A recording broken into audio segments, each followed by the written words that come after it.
Hello, my friends. Today, we're going to talk about procrastination. And I want to start with a sentence that is going to flip everything you think you know about procrastination on its head. Procrastination is not a problem. Procrastination is actually your solution. Procrastination is your brain's solution to a problem. It's doing exactly what it was designed to do.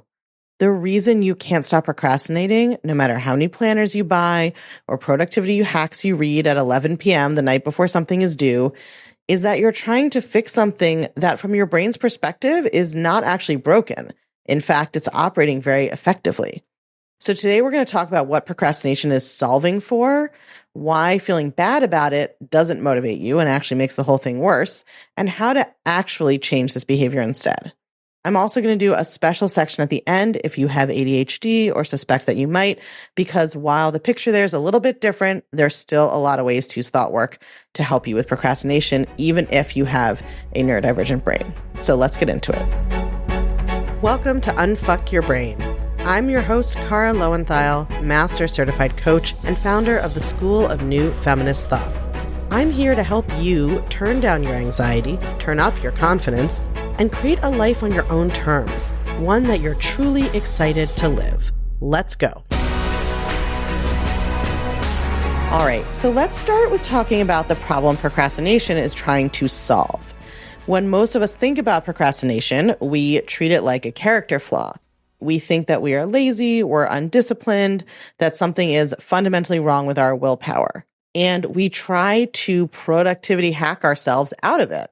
We buy a new planner that's got little gold foil corners. We download the 47th productivity app of our lives.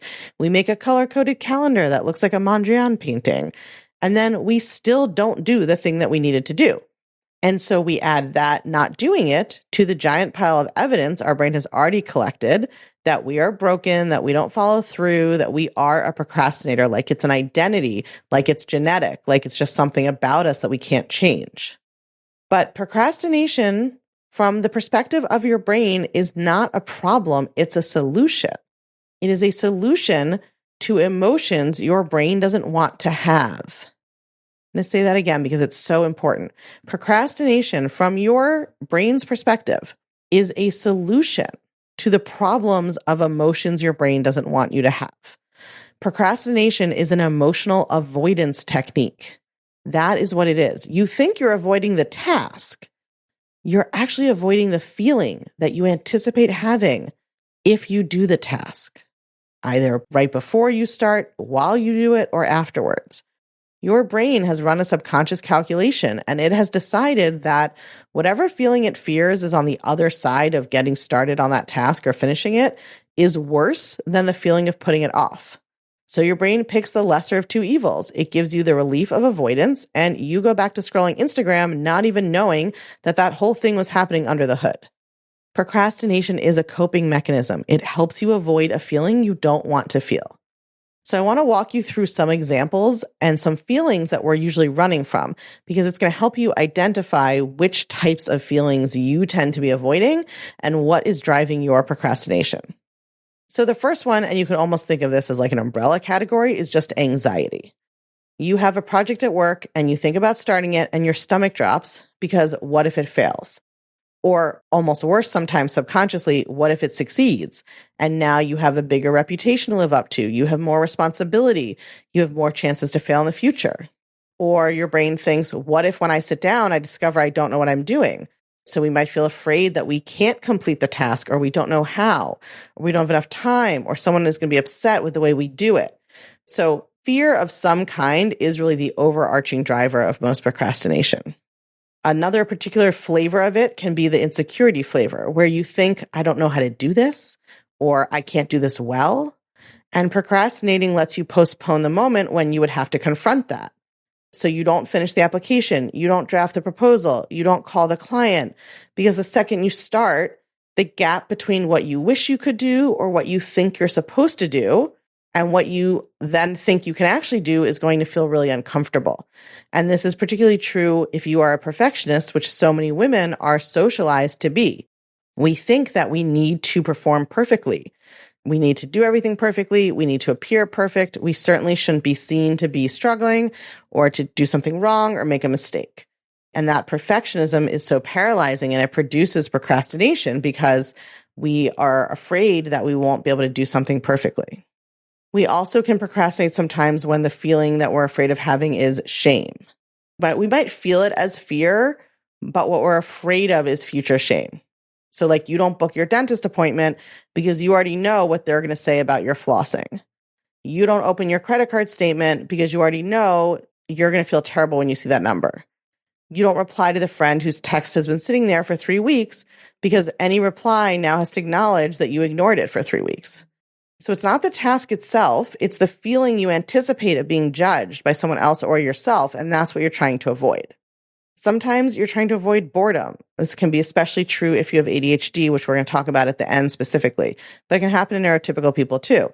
If you tell yourself that the task is going to be tedious and miserable, then of course your brain is not going to want to do it. I also find that imposter syndrome drives procrastination really hard, especially in high-achieving women, because our thought subconsciously is like, if I sit down and try to do this thing, it's going to become obvious to me and maybe to everyone else that I'm not as capable as people think I am, that I don't know what I'm doing, that I shouldn't be here, that I don't deserve to be where I want or where I am, or I can't achieve the next thing I want to achieve. So we don't sit down, we don't try, and we stay safe on the bank of that river. We don't cross that gap between perception and reality, because in our heads, as long as we haven't really tried, then we haven't really failed. And your brain is just trying to avoid the pain of that moment, even if you know rationally that long term, you're going to have to do this thing, or even if you believe rationally that it's worth it. The part of your brain that is more primitive, that just wants to avoid pain, is going to avoid. And then the last feeling that I think drives a lot of procrastination is overwhelm. So you have something to do and the size of it makes your brain want to lie down on the floor and just like tap out. And success feels so far away, or completing it feels so far away, that taking the first step feels like nothing and like it won't be worth it and it's not going to get you anywhere. So you just don't do anything at all. The really fun / fucked up part about procrastination is that we make it so much worse because almost invariably, on top of the original feeling we were trying to avoid, we add a nice layer of shame about procrastinating.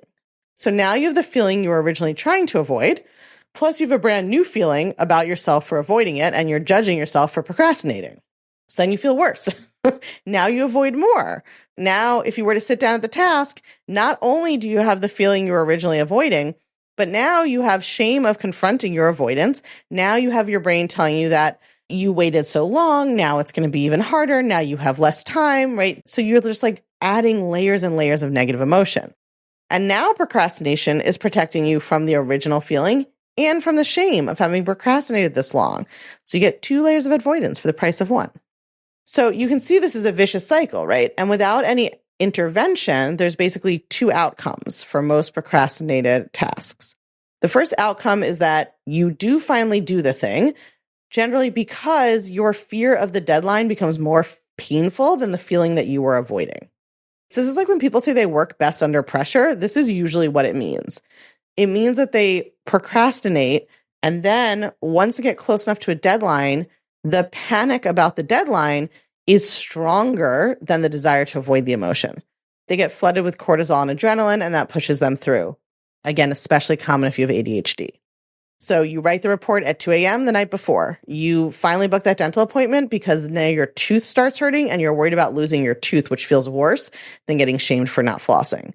You apply for the job the day before applications close. Like the thing gets done, but you arrive at the finish line exhausted, convinced you barely pulled it off. You probably haven't done your last work because you're doing it at the last minute in a panic.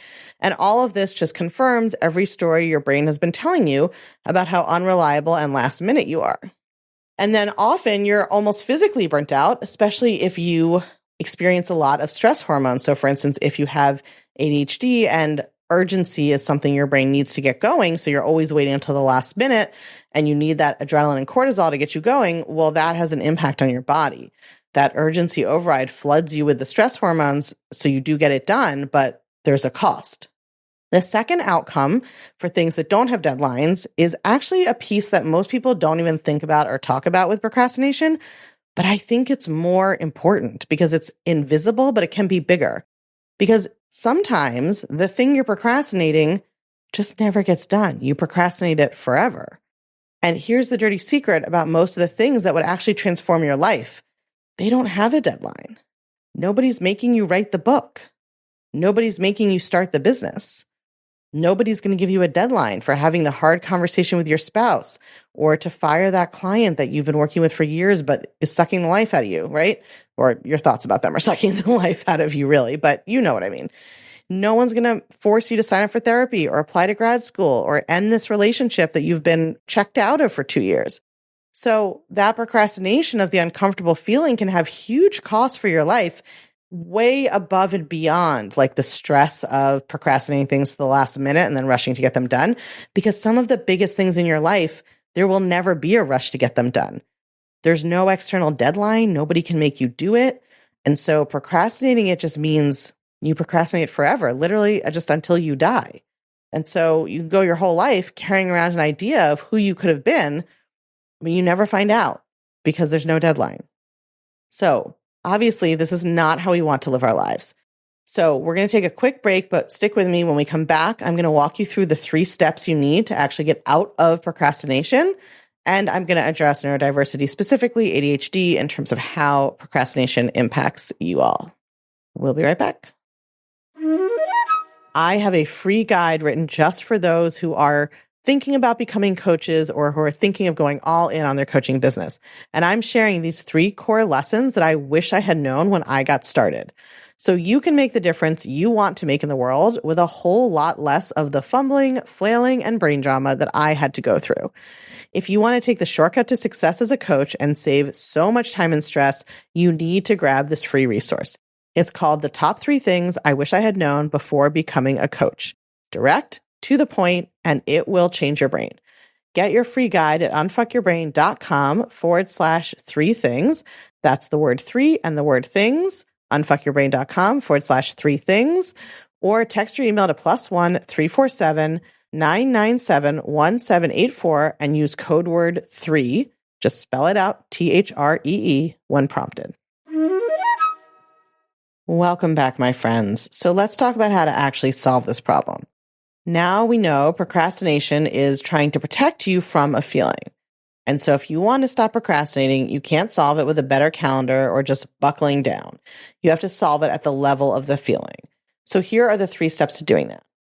Step 1 is to release the shame and stop identifying with the procrastination. And I know just telling someone to stop being ashamed is like telling them to stop being 5'4", or if you're me, 5'2". But what I mean is that the story you've been telling yourself about why you procrastinate is that generally it's some combination of like, I'm lazy, I'm broken, I'm irresponsible, I can't get my shit together, I'm not a real adult, I can't handle adulting, right? I'm irresponsible, I don't have enough willpower, I don't have enough discipline, there's something wrong with my brain, right? Those are all just stories that are wrong. Procrastination is a really common and really effective emotional avoidance strategy that a lot of humans use. And it makes a lot of sense from the short-term perspective of your primitive brain. That part of your brain just wants to avoid pain in the short term. It does not give a shit about the long term. Your prefrontal cortex, that's the part of your brain that can think about the long term. The part of your brain that just wants to avoid pain does not have that kind of long-term strategic thinking. So this strategy is effective to the primitive brain, which means there's nothing uniquely defective about you. You're a person with a brain doing brain things. But this really matters because as long as you believe procrastination means something terrible about you, then you can't look at it directly and you don't get curious about what emotion you're trying to avoid. It's just too shameful, which makes it too painful. And that means it never gets solved. So step 1 is to take the moral weight off. You've just been trying to avoid a feeling, and feeling that feeling might suck, but it's totally doable and there's nothing wrong with you. So we have to release that shame and then we can start to get curious. So step 2 is to identify the emotion you're avoiding and the thought underneath it. So pick a thing you've been procrastinating on. I'll wait. I've got mine. I've been procrastinating something myself. I need this episode. Hold it in your mind and ask yourself, what is the feeling that I anticipate having if I do this task? I'm not asking you yet what you think about the task. I'm asking you, what do you feel when you imagine doing it? Now, for some of you, the feeling you are worried about is actually like sitting down to do the task. Some of you, the feeling is like even thinking about the task, even just starting to think about it makes me have this feeling. Some of you, it's not the task itself, it's what you anticipate will happen after the task. So for instance, you might feel totally capable of writing an email, but you have a lot of anxiety about what the consequences of that email will be. So you just want to ask yourself, like, when I think about this task, whatever it is, what feeling comes up? Sometimes the answer comes right away. Sometimes you may have to ask yourself a few questions like, am I anxious? Am I afraid? Do I feel bad about myself? That's shame. Am I overwhelmed? You may have to do a little body scan to find it in your body. Like, okay, when I think about this, I know there's something I imagine I'm going to feel if I start doing it. What does that feel like in my body? Once you've identified the feeling, then you can ask yourself what thought is creating this feeling.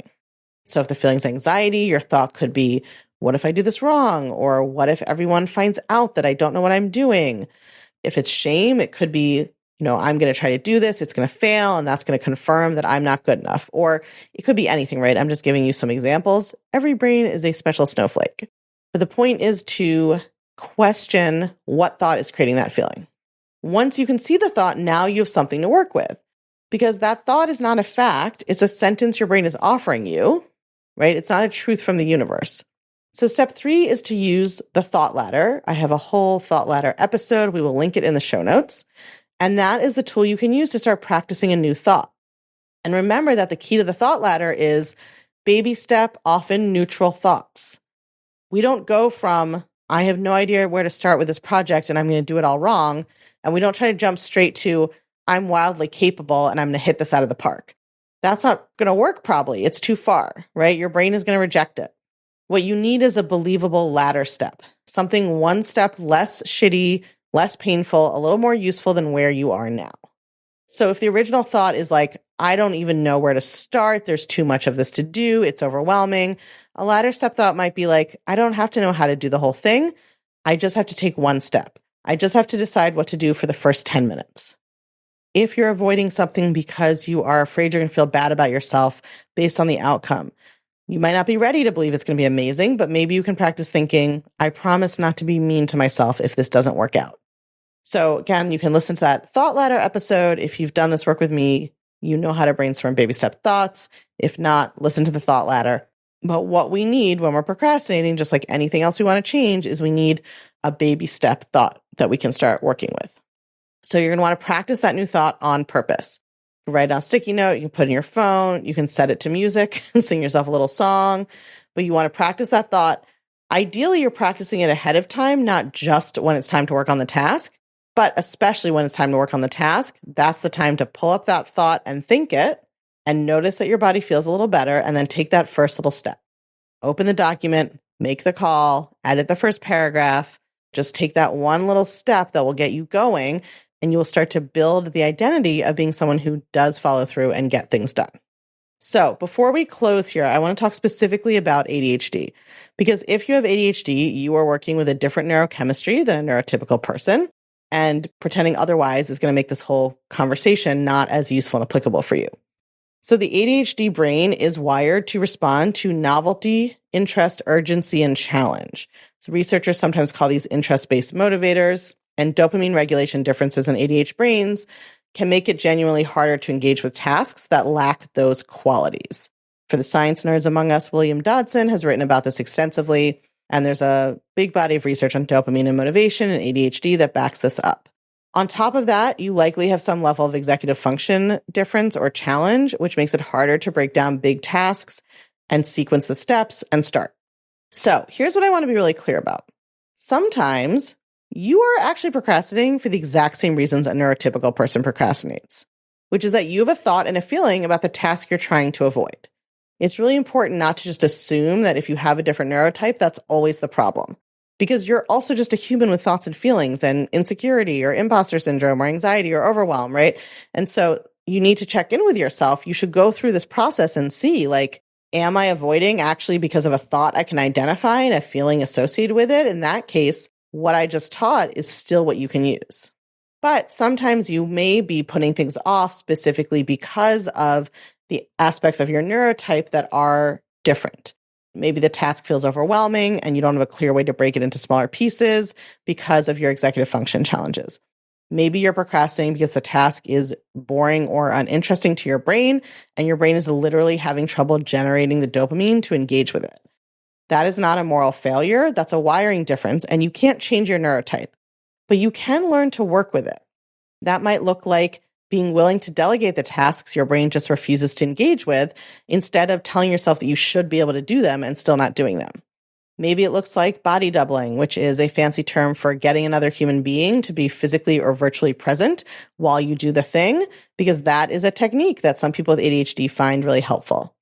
Sometimes it might look like creating a deadline for yourself with a low stakes consequence, like telling your friend that if you don't send her the document by Friday, you owe her dinner, so that your brain gets that urgency hit or some competitiveness is unlocked. It might look at like trying to reframe the task as interesting by attaching it to something you actually care about. It might look like being careful with some of the physical inputs that help with focus, like working with your circadian rhythm instead of fighting it.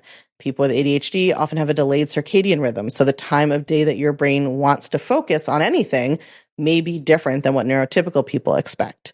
Could look like moving your body before you sit down to focus, eating protein in the morning. There's a world of really good ADHD productivity content out there from creators who specialize in this, and your job is to experiment and find what works for your brain. But the most important thing, whether you're neurodivergent or neurotypical, is to release the shame about procrastinating and learn to work with the brain you actually have.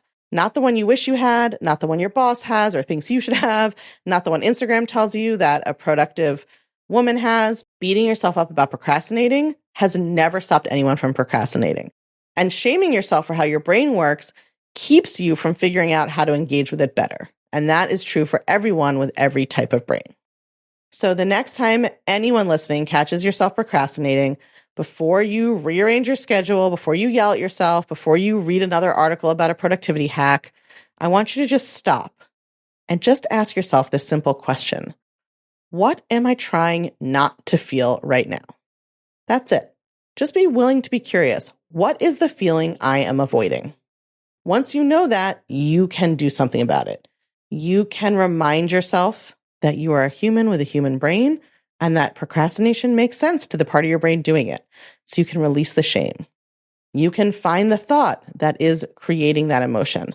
You can use the thought ladder to come up with a neutral, a baby step, a ladder step thought that you can believe now to help you move towards being more willing to do the thing.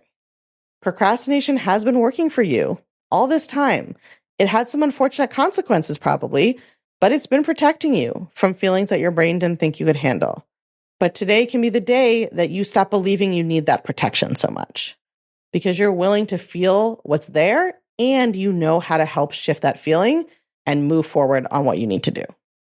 So give it a try this week, and I'll see you next time. I have a free guide written just for those who are thinking about becoming coaches or who are thinking of going all in on their coaching business. And I'm sharing these 3 core lessons that I wish I had known when I got started. So you can make the difference you want to make in the world with a whole lot less of the fumbling, flailing, and brain drama that I had to go through. If you want to take the shortcut to success as a coach and save so much time and stress, you need to grab this free resource. It's called The Top 3 Things I Wish I Had Known Before Becoming a Coach. Direct, to the point, and it will change your brain. Get your free guide at unfuckyourbrain.com/3 things. That's the word 3 and the word things. unfuckyourbrain.com/3 things. Or text your email to +1 347 997 1784 and use code word 3. Just spell it out, THREE, when prompted.